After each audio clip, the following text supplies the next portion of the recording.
Hello again and welcome to another bearing removal and installation video featuring Boca bearings. Now today's featured engine is a Super Tiger G90 engine. Now this is an engine that was given to me just recently by a really good friend, and it was in need of some TLC, so I'm going to do a bearing removal and replacement on it and clean the case all up and get this thing ready for running or maybe an airplane, who knows. So let's throw it to the table and I'll show you the engine that's 90% disassembled but kind of mocked up so you can at least see what it looks like, and then we'll get right into the bearing removal.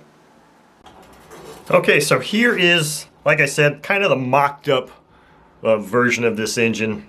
It's pretty much all taken apart. I've already got the piston and sleeve out and I'll show you those things, but this is what the exterior looks like. This is going to just come right off.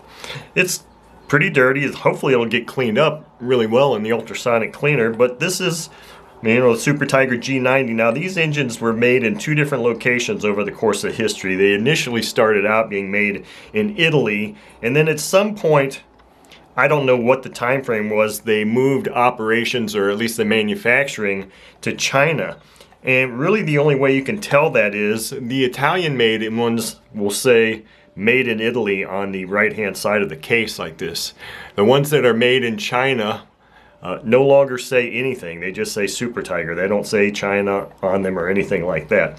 But so here's the sleeve, and this sleeve, these Super Tiger engines have a very tight fitting sleeve, and some engines I've taken apart, I've had real difficulty trying to get the sleeve out.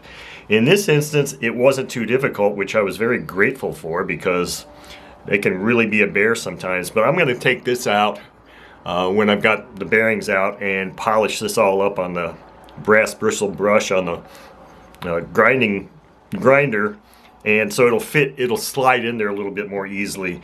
Now here's the piston that came out. Now I have already kind of cleaned up the top of this piston a little bit. It's a ring piston engine, and I cleaned this up because I was trying to free up the piston ring in the groove because it was compressed, fully compressed in there, and I had to do this so I could find out where the pin was, because this is a pin piston and it was really difficult to find where that pin was visually because it's just so small. But they always have a little mark on the top of the piston that shows where that pin is. So I had to find that location so that when I go to reassemble this engine, I've got the ring in the correct location. So with all that said, I'm going to take this head off real quick and we'll get right into the bearing removal. Okay, so I've got that head taken off, and the rear cover I kind of had thrown on there also. I just put a little bit of penetrating oil in here because I don't know when the last time this thing was run was, and I don't know how much oil was actually in there. But I'm noticing it's got a rubber sealed front bearing, which I don't believe the bearing set that I've got from Boca comes with that. I didn't get the that particular version that would do that. But there's some pretty good amount of caster residue in there. So this also has a connecting rod, or a crankshaft, I apologize, a crankshaft that has a full disc. It's cutaway for counterweight, but it has a full disc around there. So it's going to be interesting to see how this crankshaft comes out of this thing, whether the bearing is going to stay on there or not. It may require that I have some other tools available. So with that said, let's get this thing heated up so we can get these bearings out. That's a really pretty beefy crankcase, so it may take quite a bit of heat.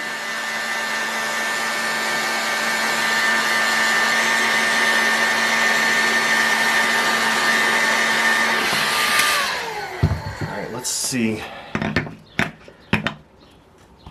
how this comes out.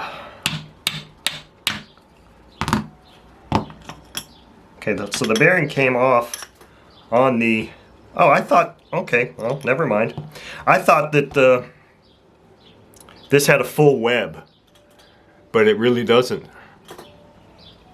It's got a partial web. That's interesting. I don't think I've ever seen that. So it does have a partial web, but there's plenty of meat there for me to get that bearing out. But let me go ahead and do the front bearing first. I'll just use my flat nose punch to do that. And I did get this case pretty darn warm.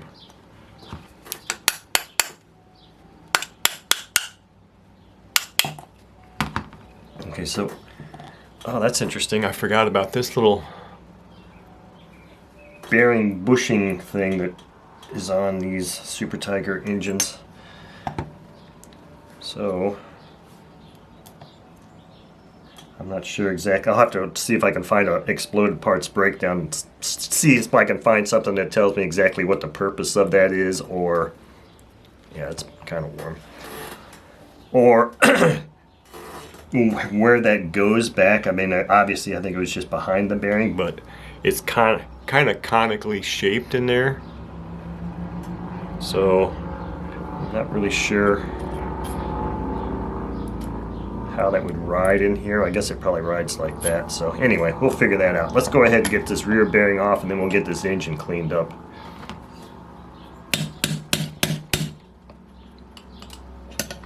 I may actually have to heat this up more.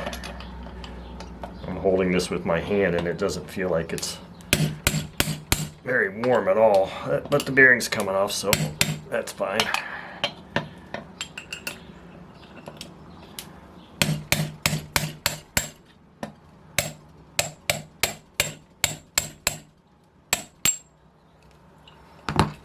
Just pull it off from here. There we go. So there's our big beefy bearing. These are large bearings. I was hoping incorrectly that I'd be able to read the numbers on this bearing, but because of the fact that it's so carameled up there, there's no way that's going to happen. So, and here's our crankshaft. Again, pretty nicely used engine, I suppose, or maybe it was just the type of fuel that was used in it. But anyway, I'm going to go and put all of these parts and others that need to be cleaned up in the ultrasonic cleaner. Take this one down and along with the sleeve, and clean these things up on the grinding wheel.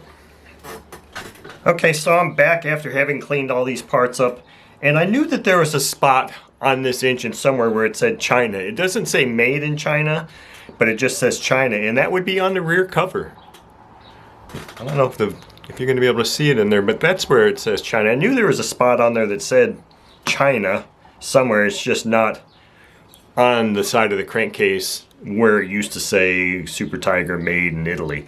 But so anyway, this crankcase is all cleaned up and ready to accept bearings. And I've got the sleeve here too, just because I don't ever show the reassembly of these engines in these particular bearing installation removal videos, but I just want to show that I do have that sleeve really nicely cleaned up there. So let me put these parts aside here, and I do have the crankshaft all nice and cleaned up, and I went ahead and put the spacer on there, and I'll put up a little diagram. I found an exploded parts breakdown diagram for many Super Tiger engines. I'll put that up here real quick so you can see. It's item number 12.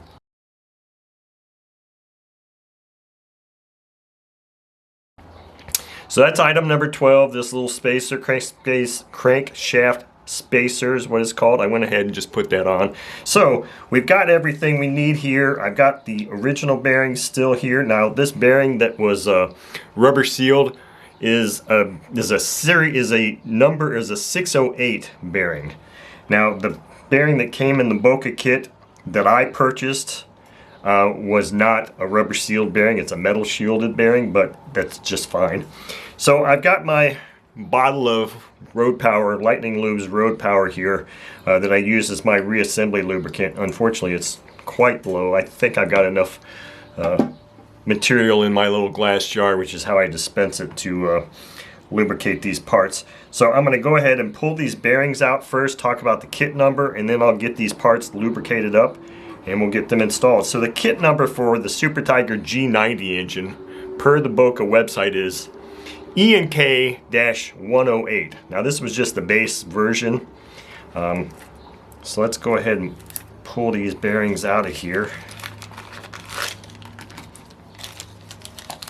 So the main rear bearing comes just as it came out of the engine. It's not shielded at all, so there's nothing that needs to be done with this bearing at all. This bearing here is the 608, and it is a metal shielded bearing, but this one has, does it say? Yeah. It has the little clip on there instead of the type of shield that you can just poke in there and get. So I'm going to have to pull this clip out, find the opening, and pull that little ring out. So this is a little clip ring that I just popped out of there.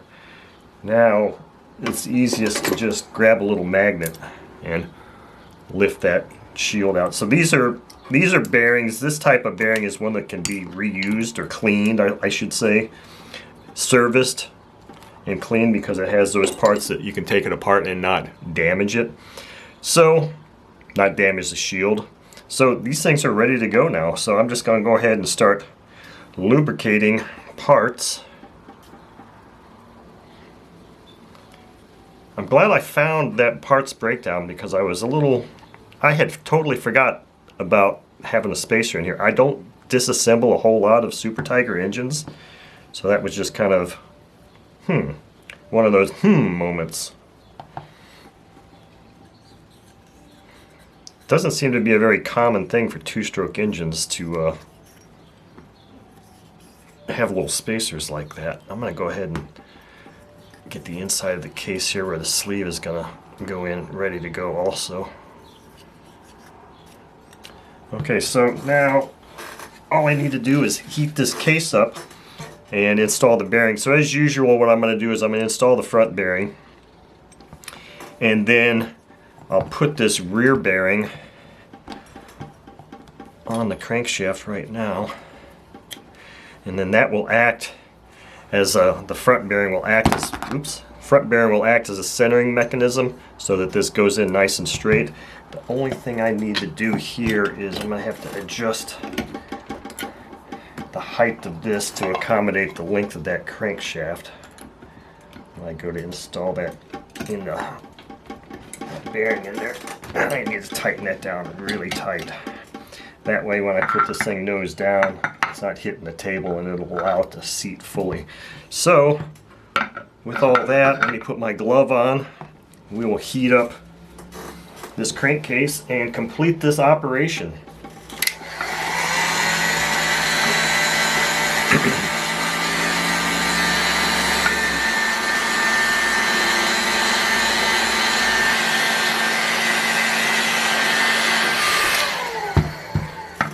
Let's see, that should be enough.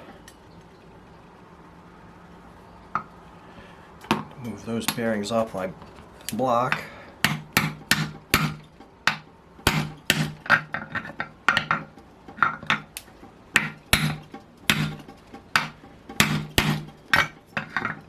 The head protrudes from behind in this plane, so I can't just lay it like this. I have to kind of hang it off here to keep it flat. And it wants to jump around when I do that, just like that. Okay, so the front bearing is installed. Let's go ahead and get this rear crankshaft and rear bearing and rear main bearing. And I have my, wow. I guess I can tap that. I can tap it once. I don't know that I'm going to need to, though. It looks like, looking at where the connecting or the crank pin is in orientation to that groove in the crankshaft or crankcase, it looks like this is already in place, but just to make sure, I'm going to put a tap or two on this. Oh no, it wasn't. I felt it go in. So the bearing is installed, but the crankshaft is still movable, which is cool. So yeah, now you can see, hopefully you can see a little bit more of a gap there, and that's one of the ways you can tell if your bearing is fully seated, is if you can, let me take this glove off, I think. This gap here, or there's a channel in these crankshafts, crankcases, where that crank pin runs, and obviously you don't want to have it like this, where you can see it on that edge, because then it's not going to seat fully. The other thing you can do to verify that you've got the front bearing fully seated, because sometimes it's a little tough to do, they're really tight on some engines, is go ahead and put your rear cover on and just hold it up there.